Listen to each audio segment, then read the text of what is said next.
So next we'll introduce Tony, who is the mentor for the turbine car. Good evening, my name is Tony or Antonio Cruzlo. I was the mentor on the turbine car. I was one of the mentors actually, there were two mentors. To briefly describe the turbine, the best way I like describing it, and I always get excited when I do so, is if you go to an airport or an airplane and you're boarding a plane, that noise you hear of the turbine engines revving up and that little doo just before it produces thrust. What we've taken that whole idea and we've actually basically put it on a car. Much more small scale, it's a hobby grade turbine, but it basically does the same things, and we'll see little cute pictures now quickly. It spits fire and it makes awesome noise and stuff. So that's always a win. But in general, the way it works, Keegan briefly touched on it, is we've got a freewheeling turbine, and instead of the thrust just propelling the car, we turn in a motor with it.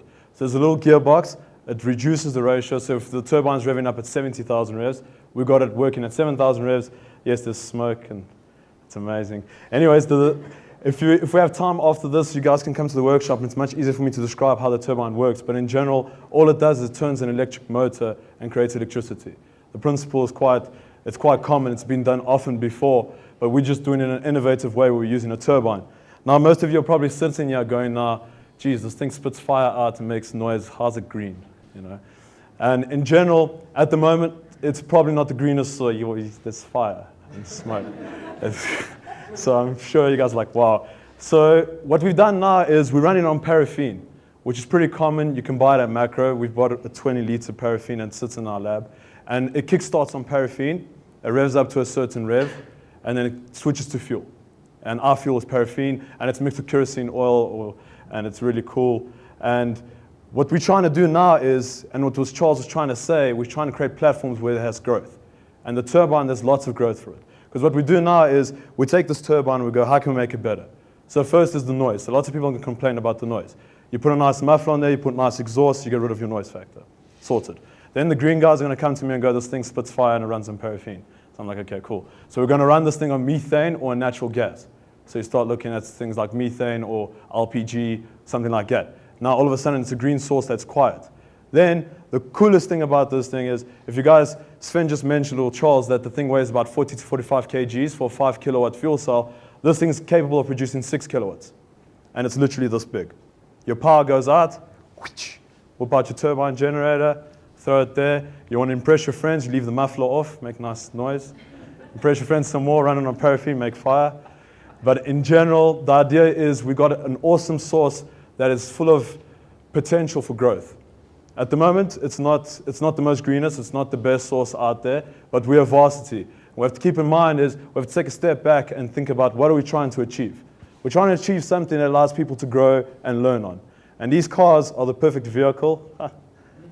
Yes, someone has to laugh because it makes me feel better. We've done it lots of times and there's always laughing, so I thought it would be good. It's a perfect vehicle for people to learn and explore things. And as Charles has said, the third years have gotten involved in this project, which to me is amazing. Keegan and myself, at the beginning of this year, when we went down to Cape Town to collect some solar cells, we thought we'd visit some varsities and find out about what they think about our projects. We basically told them, we're going to make 3 cars in 3 months. And they looked at us and they're like, we'll go see you guys in an asylum in 3 months because that's not possible type of thing. And it is possible. And the most awesome thing about our project is we put the faith in undergrads.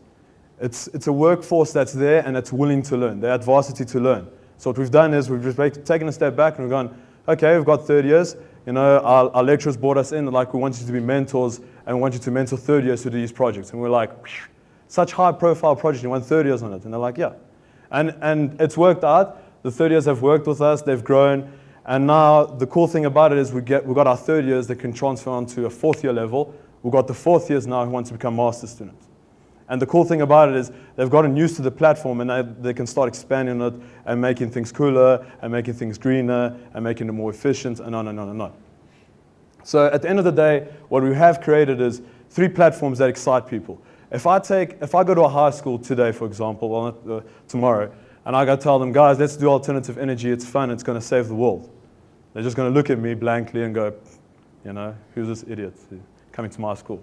If I, however, take this turbine jet engine and I place it in front of them and I run it and it revs up and it makes a nice sound and it shoots some flames or whatever, and I go, guys, this is alternative energy, who's interested? you just immediately see faces light up, and it's amazing to see.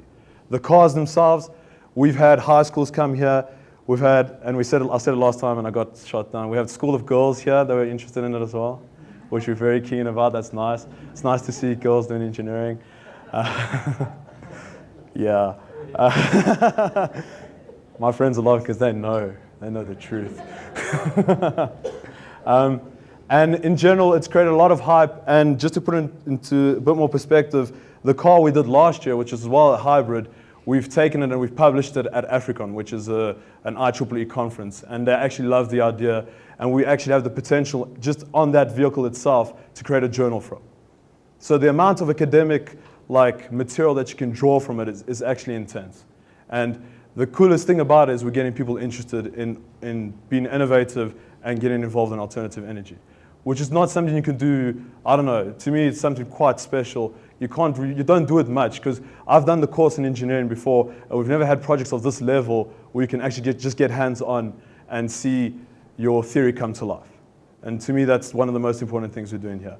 And you guys have probably heard about our race day, and as Keegan mentioned a little bit, one of the cars, because of mechanical issues, and the other one because of motor control issues, didn't really race. But to us, it was a great success. The amount we learned and the amount we gathered from it was amazing. So to me, the cars are really cool. Turbine car is the most awesome one, because I'm the mentor there. The other cars are cool as well. And then, yeah, I think that about wraps it up. Keegan, yeah?